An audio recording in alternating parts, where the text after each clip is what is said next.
সামনে যারা ক্যামেরাই আছে এটা আপনাদের সাহায্য করছে, এরা মিডিয়ার কাজ করছে, ছবি তুলবে, ছবি তুলে আপনাদের মিডিয়ার খবর বিভিন্ন জায়গায় ছবি জুড়ে ছবি করছে, তাই না?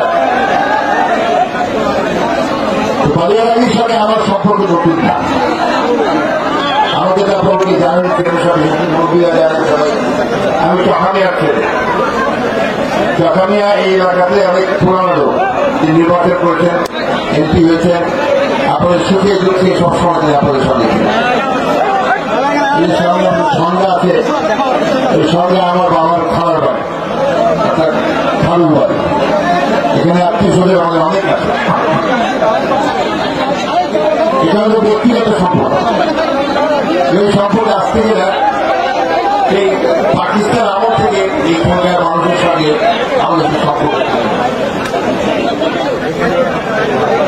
1991 সালে যখন আরেকটা ছাত্র গণঅভ্যুত্থানের মধ্যে দিয়ে সরাতে সরিয়ে যখন বেগম খালেদা জিয়া, দেশটি বেগম খালেদা জিয়া তিনি নির্বাচন করেছিলেন, তখন তিনি আমাকে প্রথমে বলেছেন যে তুমি বালিয়ারানি হরিপুর থেকে নির্বাচন,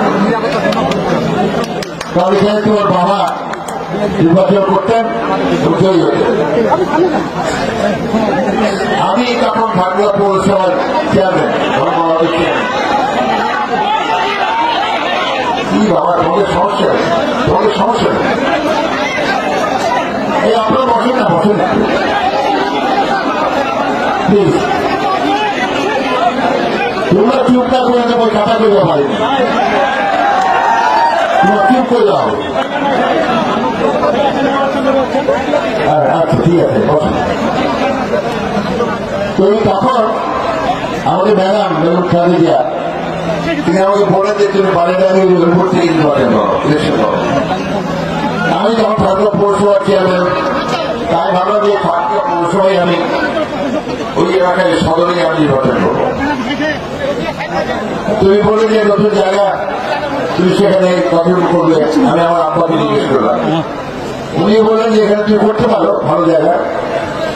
আমি আমার এই যে ছোট ভাই আপনার সোয়েম এবং আরো যারা ছিলেন তাকেও আমরা স্কুলের মাঠে বিক্রি করেছি, আরো পড়াশোনা করেছি, তখন ছিল একটা দম বন্ধ করা পরিবেশ। তখন আওয়ামী লীগের শাসন, সেই শাসনে তারা যখন যাকে খুশি জেলে দেয়, যখন যাকে খুশি জমি দখল করে নেয়, যখন যাকে খুশি তুলে নিয়ে যায়, এটা একটা ভয়ঙ্কর একটা রাজ্য সৃষ্টি হয়েছিল, যে রাজ্যে মানুষের কোন স্বাধীনতা ছিল না, কথা বলার অধিকার ছিল না। আমি মোট 11 বার জেলে গেছি,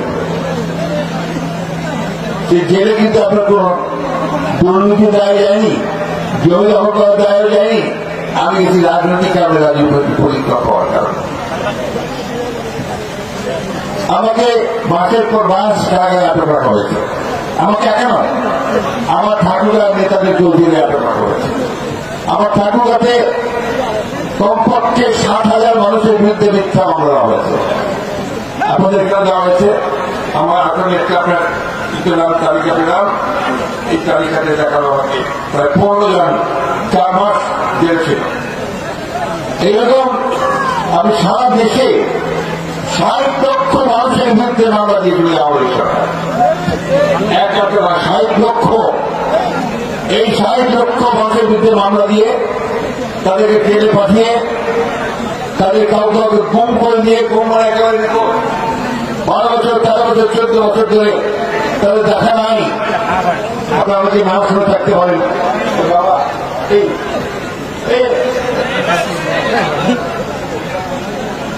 12 বছর 13 বছর ধরে তাদের সন্তানেরা তাদেরকে দেখতে পায় না, ভালো এই বোধহয় আসবে, দরজার কাছে দাঁড়ায় থাকে, সেখানে খুঁজে পায়। এই এখন দেশ স্বাধীন হওয়ার পরে তুমি চিন্তা করতে চান বোঝাদের স্বাধীনতা, এখন বোঝা তারা ফিরে আসবে, কিন্তু ফিরে আসে না।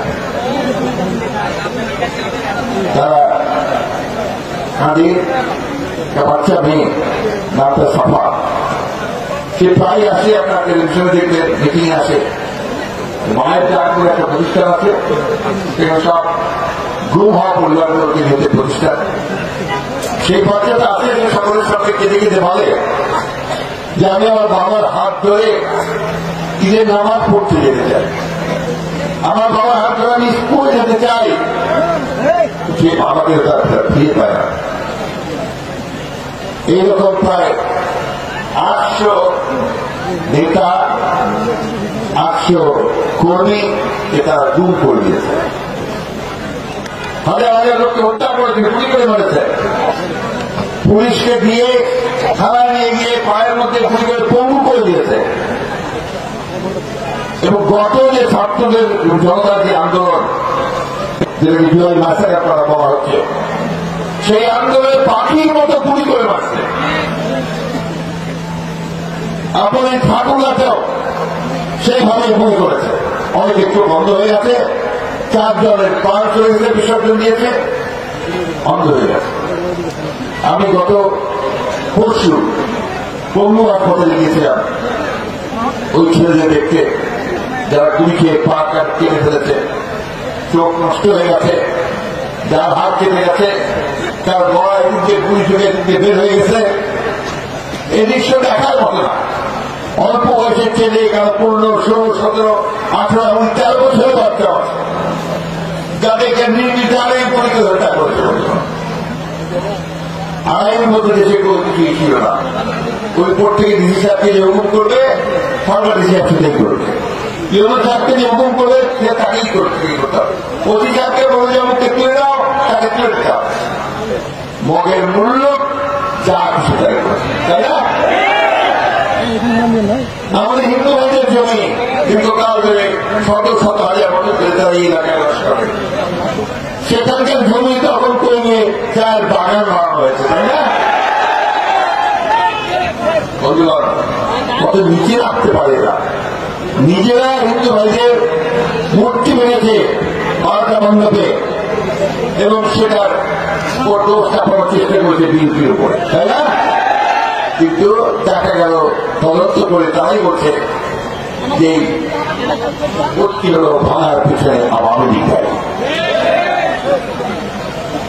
এত অহংকার, এত গর্ব আপনি দেখেছেন যে এই একটা অচলায়ত সব তৈরি করে দিয়েছিল এই আওয়ামী লীগ আমাদের শেখ হাসিনা। গণতন্ত্রের কথা আমরা বলছি, আমরা গণতন্ত্র চাই, আমরা চাই যে আমাদের ভোটের মাধ্যমে আমাদের সরকার নির্বাচিত হোক, তাই না? ভোট কি ভোট হয়েছে, ভোট হয়েছে, ভোট নিয়ে চলে যায়, ঠিক না? একটি পরিবারের লোকেরা তার সব একসাথে হয় করে না, ভাই করে, তাই না? মানুষ নির্বাচন করে না, ভোট কেন্দ্রে কেউ যায় না, ঠিক না? এই অবস্থা তারা তৈরি করতে সেটা খারাপ। নির্বাচন ব্যবস্থাকে ধ্বংস করেছে, তারা প্রশাসনকে ধ্বংস করেছে, তারা বিচার ব্যবস্থাকে ধ্বংস করেছে, তারা ভারতের উত্তরটাকে ধ্বংস করেছে। এই জন্যই এই 17 বছরের যে পুঞ্জীভূত খোঁজ, মানুষের বুকের মধ্যে যে যন্ত্রণা, বেদনা, হতাশা, সব কিছুই যে ঐক্য আসল এই জুলাই আগস্টে, তাই না? ছাত্র যত রাস্তায় নেমে পড়ে, রাস্তায় নেমে তারা এই আকিরাকে বিচারণ করে তাড়িয়ে দিয়ে তারা এখন একটা অন্তর্বর্তীকালীন মাঝখানে একটা সরকার গঠন করেছে। এই সরকারের কাজ কি? এই সরকারের কাজ হচ্ছে অতি অল্প সময়ের মধ্যে বাংলাদেশে একটা নির্বাচনের ব্যবস্থা করা, এবং যে ব্যবস্থাগুলোকে তারা ধ্বংস করে দিয়েছে, নির্বাচন ব্যবস্থা, বিচার ব্যবস্থা, প্রশাসন ব্যবস্থা, সেগুলোকে একটা জায়গায় নিয়ে আসার চেষ্টা করা, তাই না? এখানে দেখেন এই সরকার খুব দাবি করে যাবে, এত কাজ করছি, এত কাজ করছি, এত কাজ করছি, কোনো কাজ হয় না। তাদের জীবনযাত্রার মান বৃদ্ধি পায় নাই। আমাদের কৃষক ভাই কিন্তু তার ফসলের ন্যায্য মূল্যটা পায় না, জিনিসপত্রের দাম এমন বাড়তেছে কেউ হাত দেওয়া যায় না, তাই না? আর আমার শ্রমিক ভাইয়েরা যারা শ্রম করে খেতে খায়, তারাও তাদের সেই ন্যায্য মজুরি পায় না। এই অবস্থা তৈরি করেছিল আমি, আজকে সেই জায়গা থেকে এদিকে ফিরিয়ে আনার চেষ্টা করা হচ্ছে। অন্তর্বর্তীকালীন সরকার তারা ঘোষণা দিয়েছে যে তারা এই সংস্কারগুলো করে তারা নির্বাচন করবে। আমরা মনে করি নির্বাচন করতেই হবে এবং এই সরকারকে আমাদের সব সময় সহযোগিতা করতে হবে। আমরা এই সরকারকে প্রফেসর ইউনূসের যে সরকার তাকে আমরা সমর্থন দিচ্ছি, এই জন্য দিচ্ছি যে আমাদের পরিবর্তনগুলো চাই। তাই বন্ধুরা, আজকে আপনাদের এখানে আসার আমার কারণ একটাই, যে নির্বাচনটা পালিয়ে যাওয়ার পরে আমি আর আপনাদের এখানে এসে মিটিং করতে পারিনি, তো ঠিক মহিলা চাষাই হবে, ঠিক না? আর এই নির্বাচনের জন্য আপনাদেরকে তৈরি হতে হবে। আমরা স্বাধীনতা পেয়েছি, কিছু স্বাধীনতাকে রক্ষা করতে হবে। এমন কিছু করবো না যেটাতে করে আমাদের স্বাধীনতা হাতছাড়া হয়ে যায়। আওয়ামী লীগ করেছে সেই কাজে আমরা করবো না। আমরা জমি দখল করবো না, আমরা মানুষের ঘর দখল করবো না, আমরা অন্যায় অত্যাচার করবো না, আমরা কারোর ঘরে চাঁদাবাজি করবো না। ঠিক আছে? কি বলে বসে কথা দিচ্ছে আমাকে? এই কাজগুলোর সঙ্গে কেউ জড়িত হবে না আমাদের লোকজন। যদি কেউ জড়িত হয়, পাবেন, আপনি পাবেন। যদি এটা হয় তাহলে তাকে ধরবেন, ধরে নিয়ে এই আইন শৃঙ্খলা দরকার নিতে পারে। এটা আমাদের চেয়ারপারসনের নির্দেশ, আমাদের এই চেয়ারের নির্দেশ। আপনাদের মনে আছে নিশ্চয়ই যে দেশ স্বাধীন হওয়ার পরে আমরা একটা জনসভা করছিলাম ঢাকায়, সমাবেশ করছিলাম। ওইখানে আমাদের দেশমন্ত্রী বেগম খালেদা জিয়া তিনি অল্প সময়ের জন্য সুস্থ অবস্থায় একটা বক্তব্য রেখেছিলেন। সেই বক্তব্যে তিনি পরিষ্কার করে বলেছিলেন যে অনেক অত্যাচার হয়েছে, অনেক নির্মমতা হয়েছে, অনেক প্রাণ গেছে, কিন্তু এই মধ্যেও এখন আমরা কোন প্রতিশোধ নেব না, আমরা কোন প্রতিশোধ নেব না। আমরা শান্তির সঙ্গে সকলকে সঙ্গে এই দেশ চালানোর চেষ্টা করবো। বন্ধুগণ, এই ভাতৃত্ব দরকার, ভাই ভাই ঝগড়া করার দরকার নেই। আমরা নিজেরা সুন্দর করে যেন দেশটাকে তৈরি করতে পারি, ঝগড়া করতে পারি, নতুন বাংলাদেশ তৈরি করতে হবে। এখানে অনেক তরুণ ছেলেরা আছে, এরা যদি 71 সালে যুদ্ধ দেখেনি, 91 সালের ছাত্র আন্দোলন দেখে নাই, 24-এর ছাত্র আন্দোলন তারা দেখেছে, বৈষম্যী আন্দোলন তারা করেছে এবং সেই আন্দোলনের ছাত্র জনতা তারা সাফল্য লাভ করবে, তাই না? তাদের সামনে একটা স্বপ্ন আছে, সুন্দর বাংলাদেশ। তাদের সামনে স্বপ্ন আছে, তারা চাকরি পাবে, লেখাপড়া শেষ করে কাজ পাবে, কর্মসংস্থানের ব্যবস্থা হবে, বাবা মার মুখে একটু হাসি ফুটিয়ে তুলতে পারবে, তাই না? এই অবস্থা আমাদের তৈরি করতে হবে। বিএনপির দায়িত্ব, যেহেতু বিএনপি একটা পুরোনো দায়িত্ব দিয়েছে, আমার এই দলের প্রতিষ্ঠাতা দেশের বেগম খালেদা জিয়া দীর্ঘকাল এই জাতীয়তাবাদের পতাকাকে তুলে ধরেছেন। সেই দলকে অবশ্যই জনগণের কাজ করতে হবে, জনগণের পাশে দাঁড়াতে হবে, জনগণের জন্য সংগ্রাম করতে হবে, লড়াই করতে হবে, যেটা আমরা করেছি। এখন দেশকে গঠন করার জন্য আমাদেরকে সেই কাজ করতে হবে।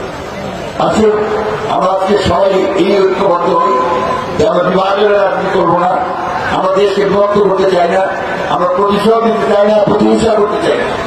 আমরা শান্তির মধ্যে দিয়ে, ভালোবাসার মধ্যে দিয়ে, ঐক্যের মধ্যে দিয়ে আমরা দেশকে করে দিতে চাই। আমি আমার আগের বক্তৃতা করতে বেশিরভাগ সময় আপনি যেন আমরা সমাবেশ করতাম বিভিন্ন জায়গায়, আমি ভাই দুঃখের সময় একটা কথা বলতাম যে কোথায় করুন, কোথায় ছাত্র, কোথায় যুবক, তারা কেন বেরিয়ে আসছে না। তাদেরকে ধন্যবাদ জানাতে চাই, তাদেরকে অভিনন্দন জানাতে চাই, যারা বেরিয়ে এসেছে মানবতা আলোকের মধ্যে সরিয়ে দিয়েছে।